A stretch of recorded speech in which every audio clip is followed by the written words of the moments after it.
welcome, Andrew. Welcome. So, yes, let's start with that choice of James Joyce's wonderful short story. I remember finding that story when I was quite young, I think, and feeling, not for the first time, but I think in a new way, completely transported by the rhythm of those sentences. You read them so beautifully. There are sentences, and there are sentences. And what James Joyce fashioned in that story was actually a piece of beautiful music.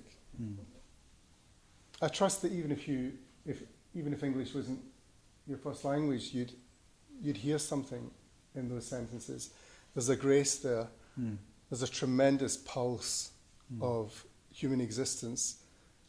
And of course, the sentences themselves actually deal in the fadingness of life, as Gabriel comes to realize at the end of that story. Sorry to spoil it for you. It's not a page turner, you know, being James Joyce.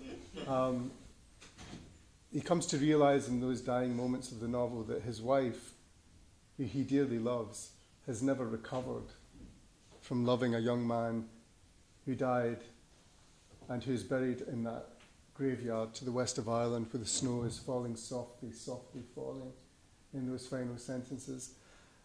I was absolutely out of my skin when I read that the first time. Almost as if I'd waited for that story. And it wasn't the most cheerful thing to be reading when you were sort of 14 or 15, but I did feel that it gave me a music, and it gave me access to a sense of life and its precariousness, of memory and its power within us, and the secrecy that can be represented by memory inside a relationship. All of those insights, well, they're compacted in this beautiful story. So for me, it was almost as if it threw open a door and invited one to walk through and see if one could write. I think it made me a writer, that paragraph. It's a good reason to recommend it. Whilst you say, though, about making you a writer, the other thing I've seen you say, and it strikes me, is that another thing you've said is that poetry made you a writer. Yeah, and including that. Yeah. Yes, I mean, if you grew up in an environment, I grew up outside Glasgow, it has to be said that poetry wasn't first thing on the agenda every day, or indeed any day. And, you know, I grew up in a house where there were no books. My late father once heard me say something like that on Radio 4, and he phoned me up the next day and he said, "You told a lie on the radio last night." I said, I don't think I lied quite. He said, no, you did. You told a lie. You said there were no books in our house when you were growing up. And there was a book. It was green. It was on top of the fridge for years. And I said, that was the Kilmarnock telephone directory. That doesn't count. So it was a sort of bookless environment, but that didn't stop me in the way that you could then, and I hope that you still can now. You know, you found your way to the local library, and I was one of those sort of sad kids who read every single book in the library, including all the cowboy books. I remember getting to the point where I was sort of sadly, it was a tiny Scottish country library, but I remember sort of appearing before the librarian saying, "Any chance of some interlibrary loans?" I think I wanted to read a book by Dostoevsky, and they'd never heard of him at our library. So, in a sense, poetry and the poetic novel, the great prose, it gave me a sense that you could begin to piece yourself together. You could begin the lifelong process of perhaps piecing yourself together and piecing your people together. Because not only did I come from a house without books, but Apart from the telephone directory. Yeah. But I came from a culture where the stories weren't written down. My mother was a wonderful singer, and so were her sisters. But they never ever wrote letters to each other. They never wrote the lyrics of anything down. They simply spoke at the dinner table or perhaps over a drink or in the pub, but they never wrote anything down. So there are no letters from my grandparents, and certainly not from their parents. And even my brothers, and the people in my own generation, they didn't write either. So I felt that there was a task ahead. I remember feeling tangibly when I was young that there was a task ahead to try to write myself, but also the people that I came from, get them onto the page. When I was, again, 14, I remember becoming curious as to what it would look like in literature, the scene in our house. You know, with 4 crazy boys falling up and down the stairs, all sort of fighting over the same pair of socks, or, you know, my father sort of arriving after a long absence, and my mother's face and response, the things she would say, the things he would say in return, the stuff of life, or of that life. I wondered if I could find it in a novel. Because although you go through things in real time, until you've heard them in music or on the radio, or heard those voices in a novel, or seen them in oils in a gallery, you might live there in fact, but you don't live there imaginatively quite. And I was desperate to read accounts of my own people. I couldn't find them. There were no novels about precisely that, Irish immigrant Catholic family growing up on estates outside Glasgow, housing estates. And so it offered an opportunity to begin to write. I wonder whether you could say a bit more about your childhood. I always feel like I'm suddenly a psychiatrist when I was, but I'm struck. I remember I was listening recently to you talking about the English and the visit of the English to your house. I thought it'd be lovely to say a little bit more about the world you came into. Well, it was very enclosed. You see, I mean, I grew up with that strong sense that the world really stopped at Glasgow. I mean, Edinburgh was a wonderfully exotic place in our minds. We never went there. My mother used to say Edinburgh as if it was, sort of Bangladesh, or, sort of Nirvana even. She knew it was a place that was popular with the English. That was already a problem. It was a place that had a festival. That was a problem. Arts existed there, the arts, in a big way. And she wondered what that was. And she would say Edinburgh, with this great gush of sort of breath.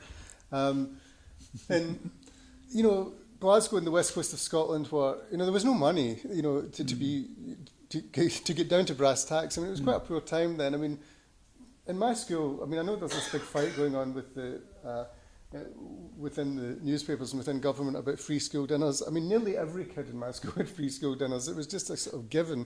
It was the 70s, and there was a slump in the 80s. There was a lot of unemployment. I grew up in a mining community outside Glasgow. It was a tough time, and it was well bordered and very contained, that world that I grew up in. One of the reasons we loved Hollywood movies so much in our house was because it gave us access to some reality that wasn't like ours.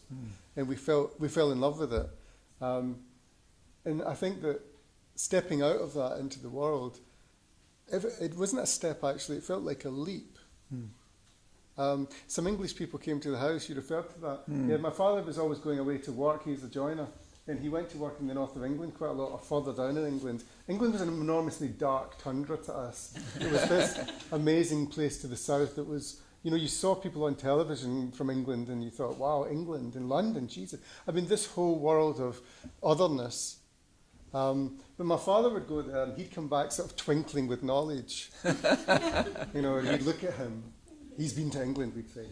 There's something different about him. He knows things that he didn't used to know. Of course, he knew nothing and continued to know nothing and impart nothing. But he did once.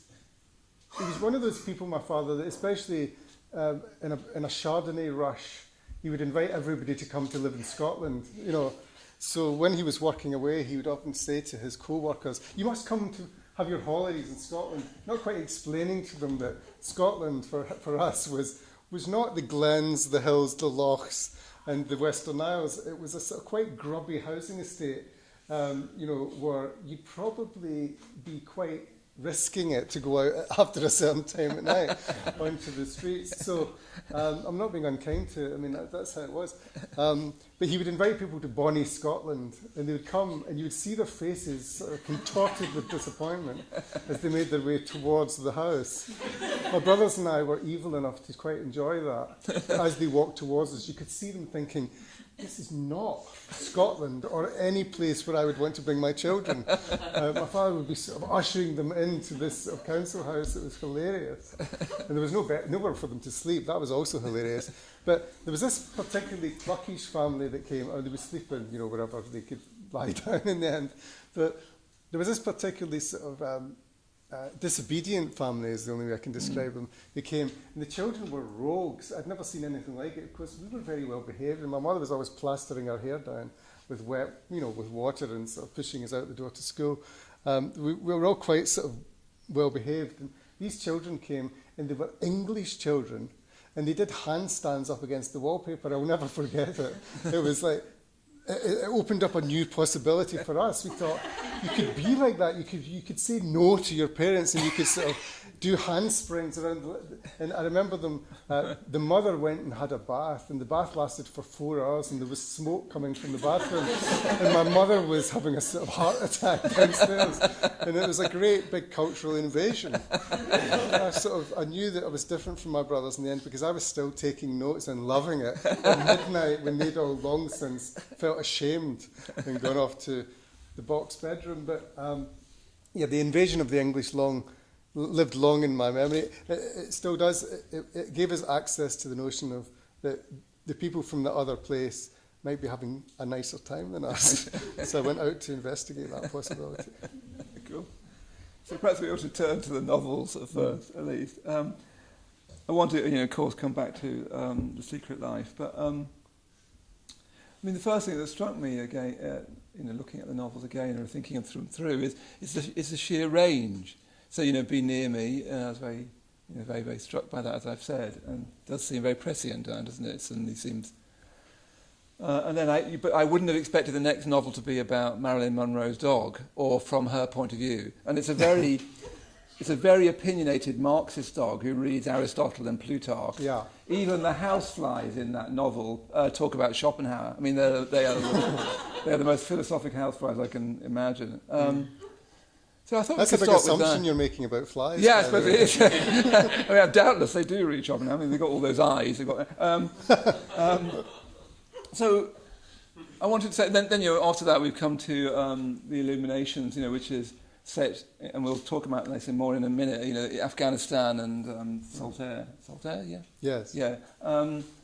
Just something about the range of that. So what makes you go from, priest in Scotland and that whole clash between his culture and a Scottish culture, and then suddenly takes this incredible detour with Marilyn Monroe's dog and this wonderful portrait of Marilyn Monroe that shines through the novel, and then say something about the range. I was thinking, it's hard to talk about that because you don't see it coming. You really don't.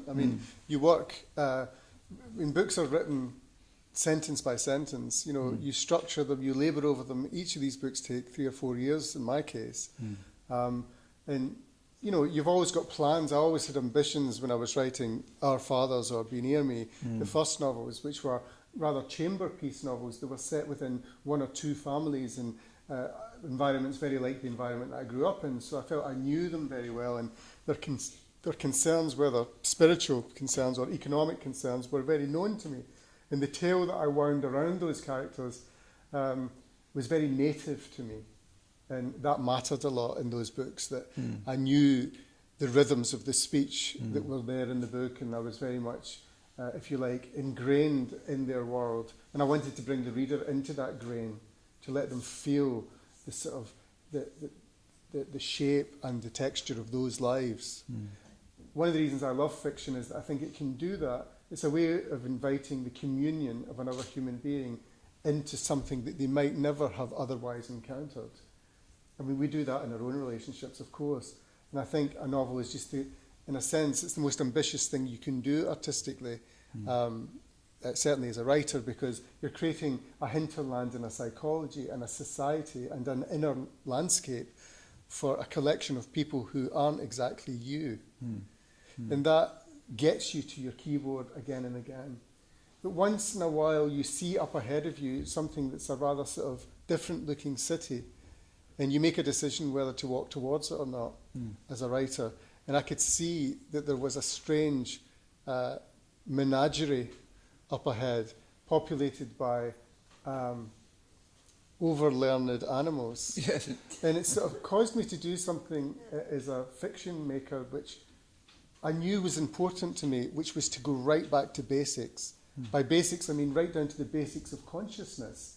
All the assumptions that I had made, and that I do make, and that I rely on making, and other people making, about what is a human, what is a life, what is knowledge, what is togetherness, what's history, what's wisdom.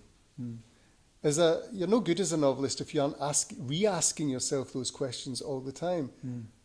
I think poor writing comes from taking too much for granted.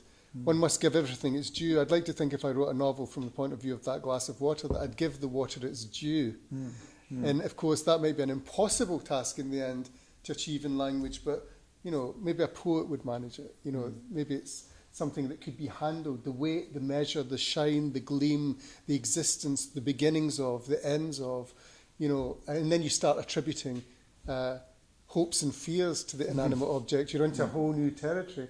And I think that's why I wrote that book about Marilyn Monroe's dog. I mean, I had been in New York and I went to Christie's. I was already thinking about this task of giving inner life and indeed speech and character to all these animals.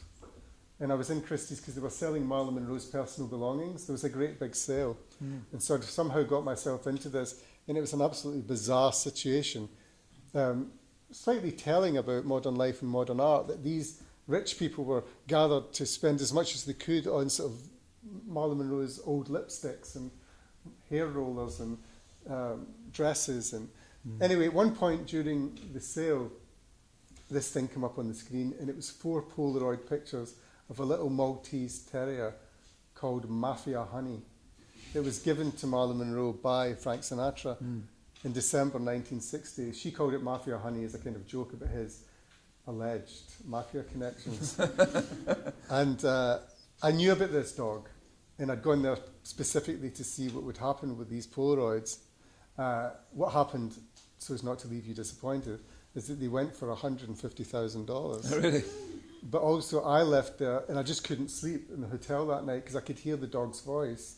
I could hear the sort of... I knew it was a terrier, and I knew that Frank Sinatra was best friends with Natalie Wood, whose mother bred Scottish dogs.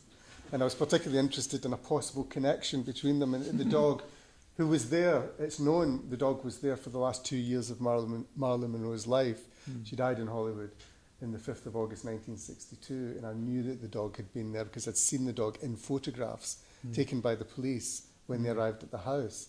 So a whole sort of attempt to go back to the very basics of the novel and invent a world and a mind for this dog started.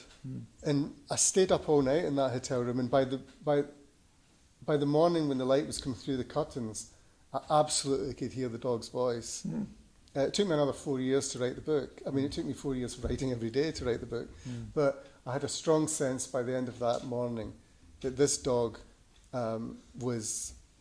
had somehow, by osmosis, absorbed world literature and was incredibly clever and likeable and sort of humane, bizarrely enough, more humane than most of the human beings around. One of the striking things, I mean, it seems to be also, I think, it's a smell of illusion. And it's almost like that becomes its keynote, this smell of illusion, the illusion of celebrity, of vanity, of psychotherapy. And there's a lovely kind There's a long tradition, not only in Western literature, but in world literature, and certainly in Oriental literature, of animals suddenly expressing wisdom that the humans just don't have.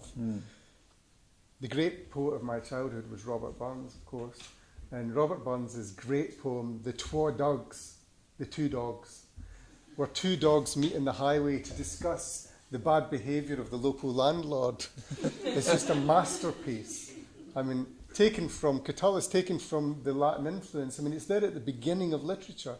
And in each of our traditions, you find animals. It's there in Aesop's fables. It's there at the beginning of the Spanish novel. You find La Colloquia de los Perros, the conversation of the dogs. by Cervantes. I mean, every culture has this business of animals suddenly seeing things that humans can't see about themselves. And I thought that I would try and keep that tradition on its feet for another few years by writing this novel, and I did have a lot of fun doing it. It was mercilessly hard work, though, because being a dog all the time can be in your head is a bit disordering, shall I say. There was a disordering moment, actually, and can I just say before we move on from this, in Los Angeles, where I do research about overmuch. I'm one of those sort of slaves to research.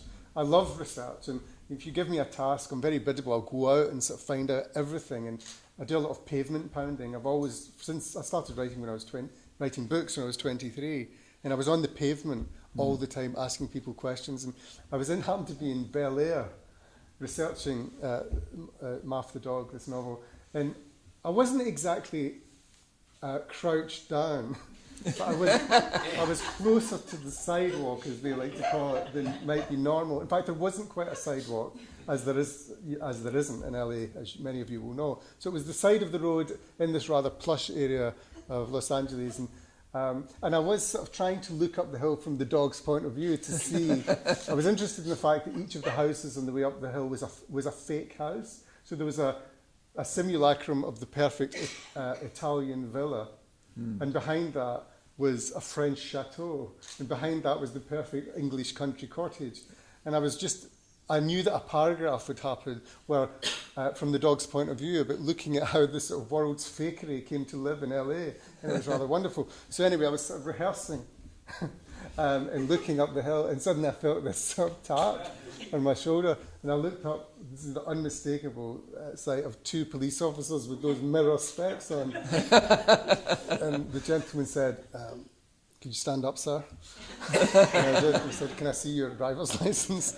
I said, "Well, I don't have my driver's license or anything like that. I do have a passport." He said, and I reached into my pocket. He said, "Could you just open your jacket, sir?" And I did. He said, "I'll get it," and put his hand in and took this thing out. And he said, "Why are you here?" I said, "Well, you see, I'm a novelist and I'm researching a novel about Marilyn Monroe's dog. You see, Marilyn Monroe's dog lived in 1960 and lived around here. You can see the unmistakable sight of him moving towards the handcuffs." I think this guy's trouble. Anyway, that's research for you. So after reading The Life and Opinions of Martha the Dog, I mean, it is a shock to move on to the Illuminations, which is so clearly your War and Peace novel. Particularly the earlier chapters literally alternate between War and Peace, don't they? Between Afghanistan and Saltaire. Actually, there's something harrowing about peace in that book as well, because it's also a novel about dementia. I love the paradox of that. I mean, just to give you a brief sketch of what it is, the Illuminations is really about the relationship between this elderly woman, Anne, who's a former wonderful photographer who's now got dementia and living in an assisted care home in the west coast of Scotland, and her beloved grandson, Luke, who's an officer in a unit serving in Afghanistan. He is witness to and participant in a particularly terrible, harrowing incident there that we won't describe in this place. But he comes home and takes care of his grandmother, and he takes her to Blackpool, and each of them are confronting the matter of their lives, the material of their lives, the nature of their love when they get to Blackpool. He's struggling to forget, and she's struggling to remember. And in that paradox, something, I would argue, something beautiful begins to happen between them, which is a recognition that life is now, that they're in the centre of life, that there's a sort of revelation for them of the isness of their lives and of their relationship. And that was a very different book altogether. And it arose, again, there was research. I was in Afghanistan serving with soldiers, and the West Coast is, as you know, very much the Saltcoats and air of my childhood. And bringing them together felt grown up in a way that nothing ever had to me. That if I could step inside the mind, the deteriorating memory of this beautiful woman and at the same time represent the soldier life of these young men, then I would have got to a place that was new for me. So that was the struggle, and it was a long one. It's a very ambitious novel, isn't it? Yeah, but it's quite, given that it's quite short, actually. I mean, it's not War and Peace. When you mention it, people immediately think, this fantastic giant tapestry. I mean, it's quite short. It's only 260 or 70 pages long. But within that scope, I think it was quite ambitious. I tried to wrap my arms around those people and give them to the reader in a way that I didn't think those characters had ever come forward before, because they came from worlds that I thought were slightly under-described. Well, there's a sense in which the fact, one of the facts of war, one of the many facts of war, is that it's always off stage, and one of the things you're trying to do, it seems to me, in the novel, is to bring it very much on stage. Yeah. And this alternating between the two kind of forces the reality of war into our lives somehow. That seemed to be the... I think it's one of the efforts certainly I would want to make, is to enrich our sense of those events which are pressing on our lives, which for survival reasons we get used to becoming distracted from. We elect governments, and we support endeavours, sometimes military, sometimes economic, which we then put out of our minds. And I think, again, one of the things that a novel or non-fiction, one of the things that writing can do, is to, in a sense, replenish your imagination for these things, to return you to a sense of what's actually happening. Reporting can do that too, of course, and of course we'll talk about reporting in a minute, because I've always been a reporter alongside writing novels. But I do think that distractedness that we get used to, the out of sight, out of mindness that we practice in order to be happy, is perhaps an error in our lives. That cutting ourselves off from consciousness rather than achieving a fuller consciousness, perhaps we're in the right place to be discussing this issue. That I think there are better ways to live with realities than to ignore them. I mean, one of the things that you seem to me that you try to do in the Illuminations is that you want to set. I mean, it's a really graphic picture of the unspeakable, disgusting nature of modern warfare and the utter confusion of it, and pushes that very close to you. And you seem to want to set that against, valiantly almost, the power of art. And the woman with dementia, she's taking photographs that make the ordinary beautiful. At some point, I think I've written it down somewhere. Where is it?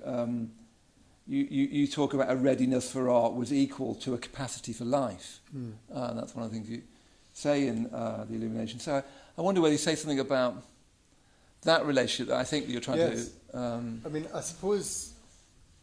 I'm a middle-aged writer now, and I begin to feel in middle age that the relationship between spending my life, which is, I now have to face the fact that that's what I'm doing. I've spent my life, my working life in rooms on my own, dreaming and conjuring and contemplating and meditating and revisiting. And that, for good or for ill, has been my work. It is my work. And so now, I think with this book, I was ready to give an account of what that was. That it's not simply a commercial enterprise where you're dreaming stuff up in order to sell copies of books or anything. That's part of it. That becomes part of it. But I think I can say unhesitatingly that the bigger part is that you're trying to put something into the world that wasn't quite there before. And that struggle, that pleasure, that privilege, if you can have it in a life, and we all have it in different ways, making a beautiful meal for your best friend is exactly the same thing, in essence, not in feature, but in essence. The making, a life of making, is for me an attempt, a bold attempt in the end, to create a life well lived. To put something into the world that wasn't there before is an arrogant and giant task. But every day we do it. We put our children into the world. We put meals on the table. We put thoughts into the heads of our loved ones that perhaps weren't there before. We take thoughts from them. I think all of these things, and a million things beside, all of which are happening simultaneously and ongoingly, I felt I wanted to put something on the page that acknowledged that, as it were, the gift of art has a lot to do with the attempt to live. That it's not just another distraction. Here's another piece of entertainment over here to stop you thinking about the election or whatever. It's actually a constituent. It's in the DNA of the world, this constant making. I love craftspeople. I love craftspeople in everyday life. You know, show me a potter and I will, you know, genuflect. I love the attempt to add to life rather than just take away from it. And I think what war does, to take all the emotion out of it, what it mainly does is it takes away from life. I mean, very deliberately. It takes away from the world. It vanishes things from the world that were glorious to the world. And if a writer doesn't take that on, however macabre and difficult it is, doesn't illustrate that properly for the reader, then I think you're failing your reader. I want my readers... There's some difficult pages. There's maybe 14 or 15 difficult pages in this novel, which detail what's happening in that village to those people who are trying to engage in a wedding ceremony. Yeah, that's right. And I hope that the people who read those pages never forget them. I will then consider it to have been a difficult but necessary task of mine. Yeah. It's interesting. It reminds me a bit of Stevens. You know, one of Stevens that I know you come back to. You know, he says something like, doesn't he, the God and the imagination are one, in the sense that, you know, yeah, God, as it were, metaphorically, God created the universe, and that's what artists do. They create the universe. Well, I remember Wallace Stevens when I read him first, and I've read him all my life now, because he is, in a sense, the great poet of unity when it comes to reality and the imagination. You know, you get some writers who believe in reality. People call them realists. They're interested in things as they are, so-called. And then there are writers of the imagination who believe in fantasy. But actually, I think that that's a misnomer. I think there is no such thing as reality without the imagination. I think each of us are blessed. Each person in this room has the power of imagination, and reality is nothing without it. You don't just have a glass in your hand, you're imagining the glass too. The glass is nothing without your thinking of it, and that's Wallace Stevens.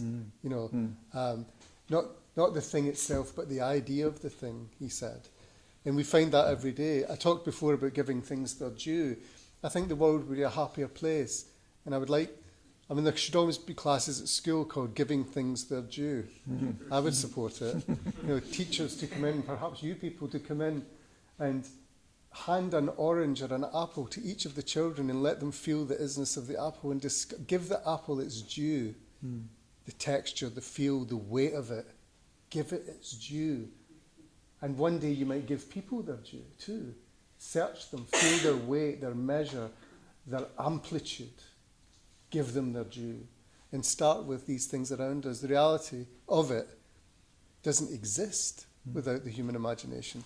Wallace Stevens gave us that. Yeah, indeed. But talking about giving people their due, you know, that takes me very nicely to The Secret Life, which is one thing that strikes me about The Secret Life, and I read it as they came out in the RRB. One of the credible things about the RRB, one of the many things, is that you can have this massive thing that takes up most of the copy, and that's just great. That's fine. I really like that. I'm glad you say it's great. Maybe some readers would say, can they be a bit shorter, please?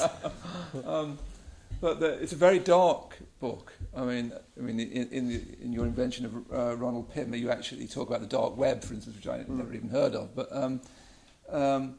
you're entering these lives of Julian Assange.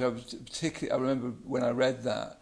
He becomes a kind of, I don't want to be grandiloquent, but he becomes a kind of flawed character, like a Shakespearean, sort of brilliant and really flawed. And I did spend, for those of us who don't know, the subject of this book, The Secret Life, it's just published this week, so it's new, and I've been on my feet with it all this week. And what it is 3 long reported stories, true stories as I call them, based on people who are highly devoted to artificiality on the web, especially. The first of them being Julian Assange, who asked me to help him write his memoir.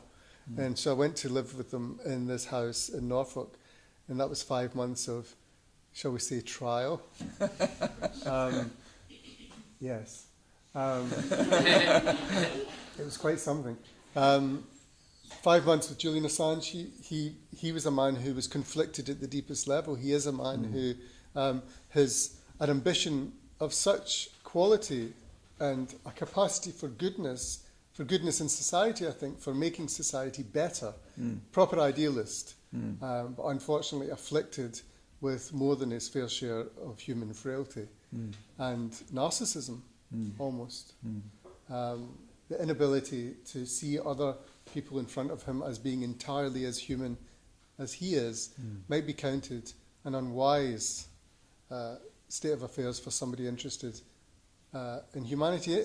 In your introductory remarks, I mean, you touched on some of this inadvertently, I think, averring to the kind of person, as I would describe it, who is really into humanity but doesn't really like people. And that's a modern type. It's almost like Mrs. Jellyby, Dickens' great creation in Bleak House, who's so busy helping the world and the poor children of Africa that she can't pay attention to her own daughter.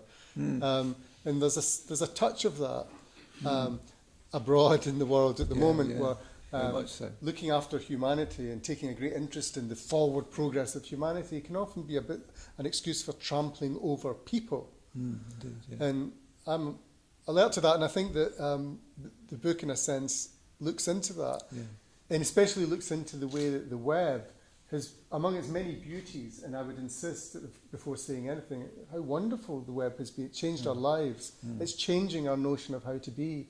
It's changing our notion of what it is to be a human being every day. And as we move towards what some scientists are already calling the post-humanoid world, I mean, most patents, I have to tell you, I've looked at them, most patents filed in the last 2 years in computer science are to do with artificial intelligence.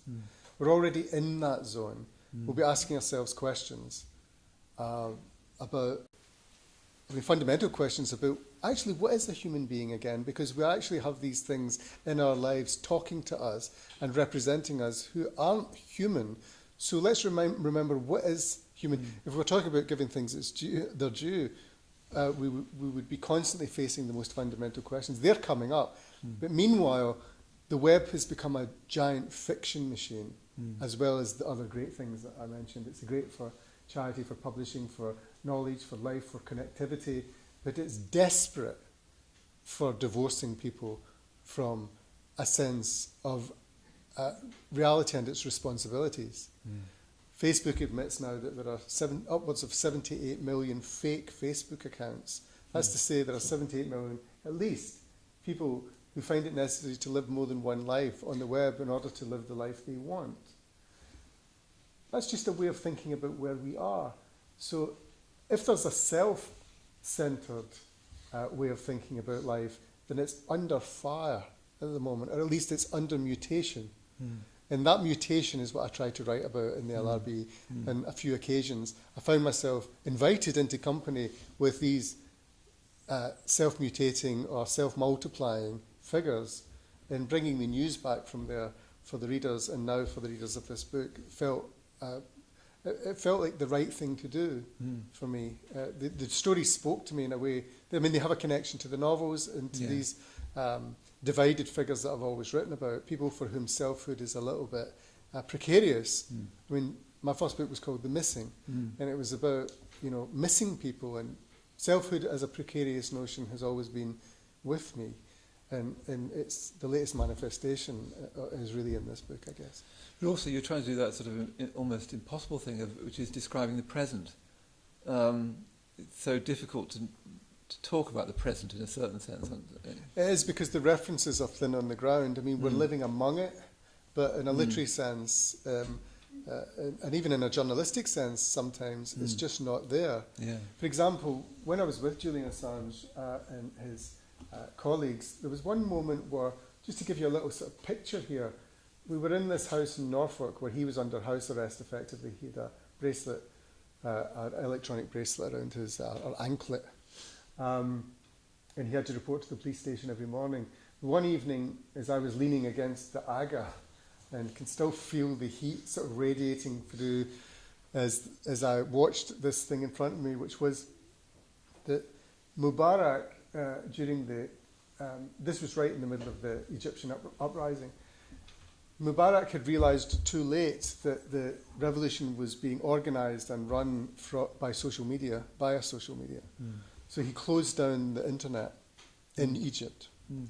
And so from this kitchen, at this farmhouse table in Norfolk, Julian Assange and 3 or 4 of his associates were fighting through the dark corridors of Nortel, which is supplies telecommunications to many countries, including Egypt.